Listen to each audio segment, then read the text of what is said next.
Hi friends, welcome to Chennai food. சாதாரணமாக எல்லார் வீட்லேயும் போடக்கூடிய டீயை விட நல்ல எனர்ஜி தரக்கூடிய ஒரு அருமையான டீ ரெசிபி வித்தியாசமான முறையில் எப்படி செய்கிறதுன்னு பார்க்க போகிறோம். வாங்க பார்க்கலாம். மசாலா டீ ரெடி பண்ணுறதுக்காக இந்த மாதிரி ஒரு பேன் எடுத்துக்கோங்க. நான் அரை டம்ளர் அளவுக்கு தண்ணி எடுத்துருக்கிறேன். அதை இந்த பேனில் சேர்த்து விட்டுட்டு நம்ம அடுப்பில் வச்சிடலாம். தண்ணி சேர்த்து விட்ட பேனை நான் அடுப்பில் வச்சுட்டேங்க. அடுப்பு மீடியம் ஃப்ளேமில் வச்சுக்கோங்க. இப்போ தண்ணி நல்லா சூடாயிடுச்சு. நம்ம டீ தூள் சேர்த்து விட்டுடலாம். நான் 1 ஸ்பூன் அளவுக்கு டீ தூள் எடுத்துருக்கேன். அதை இதில் சேர்த்து விட்டுறேன். 1.5 ஸ்பூன் அளவுக்கு சர்க்கரை எடுத்துருக்கேன். அதையும் இதில் சேர்த்துக்கலாம். சுகர் உங்களுக்கு எவ்வளவு தேவையோ அதுக்கு தகுந்தப்போல் நீங்கள் சேர்த்துக்கோங்க. நான் இந்த ஸ்பூனில் தாங்க அளவு எடுத்திருக்கேன். இப்போ தண்ணி நல்லா கொதிக்க ஆரம்பிச்சிருச்சு. 1/2 ஸ்பூன் அளவுக்கு சுக்கு பொடி எடுத்திருக்கேன். அதை இதில் சேர்த்துக்கலாம். உங்களுக்கு சுக்கு ஸ்மெல் ரொம்ப வேண்டாம்னு நினச்சிங்கன்னா 1/4 ஸ்பூன் அளவுக்கு சேர்த்துக்கோங்க. 1 ஏலக்காய், 1 கிராம்பு, 4 மிளகு எடுத்துருக்கேங்க. இதை நம்ம இடிக்கிற கல்லில் போட்டு லைட்டாக தட்டி எடுத்துக்கலாம். ஃபஸ்ட்டு ஏலக்காவை தட்டிடுங்க, அப்புறமா கிராம்பு மிளகை லைட்டாக தட்டிக்கோங்க.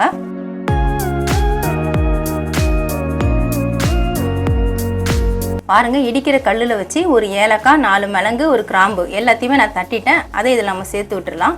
டீ இப்போ நல்லாவே கொதிச்சிட்டு இருக்குது.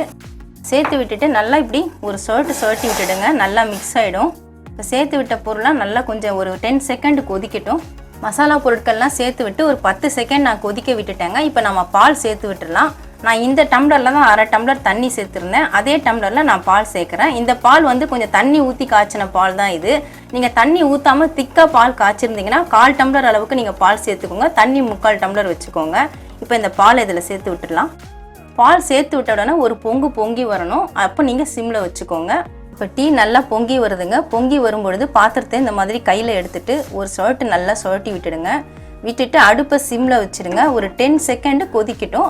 டீ நல்லா பொங்கி வந்ததுக்கப்புறமா ஒரு 10 செகண்ட் சிம்மில் வச்சுட்டு கொதிக்க விட்டுட்டாங்க. எதுக்காக நம்ம கொதிக்க விடுறோன்னா, நம்ம சேர்த்து விட்ட மசாலா பொருட்கள், அந்த டீ தூள், அந்த ஃப்ளேவர் எல்லாமே அந்த டீயில் இறங்குங்க. அப்போ தான் நமக்கு நல்ல ஒரு ஸ்ட்ராங்கான மசாலா டீ கிடைக்கும். இப்போ டீ ரெடி ஆகிடுச்சிங்க. அவ்வளவுதான், நம்ம அடுப்பை ஆஃப் பண்ணிடலாம்.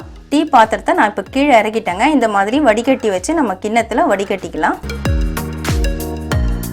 வடிகட்டினா இந்த டீயை 2 முறை நல்லா ஆற்றிக்கணுங்க. ஆற்றினா தான் நல்லா நுர கிளம்பி வரும். இந்த மாதிரி 2-3 முறை நல்லா டீ ஆற்றிட்டோம்னா அதோடைய டேஸ்ட்டே தனிங்க. இப்போ நம்ம எந்த கப்பில் குடிக்கிறோமோ இல்லை எந்த கிளாஸில் குடிக்கிறோமோ அதில் நம்ம மாற்றி விட்டுக்கலாம். நான் கப்பன் சாசர் தான் எடுத்திருக்கேன். அதில் தான் மாற்றி விட போகிறேன்.